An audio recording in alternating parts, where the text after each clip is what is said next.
Zoya news plus registered के director news कैफुल इस्लाम जोया की report के मुताबिक जामिया बन्नोरिया आलमिया साइट में 43 साला फिलिपाइनी खातून ने इस्लाम कबूल कर लिया।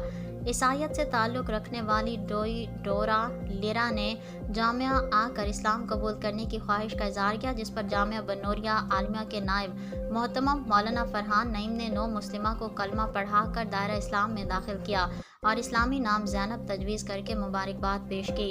जामिया के नायब मोहतरम मौलाना फरहान नईम ने कहा कि इस्लाम दुनिया का वाहिद मज़हब है जो शुरू से अपनी हकीकी शक्ल और सूरत में बरकरार है और ज़िंदगी के तमाम शोबों में इंसानियत की रहनुमाई करता है।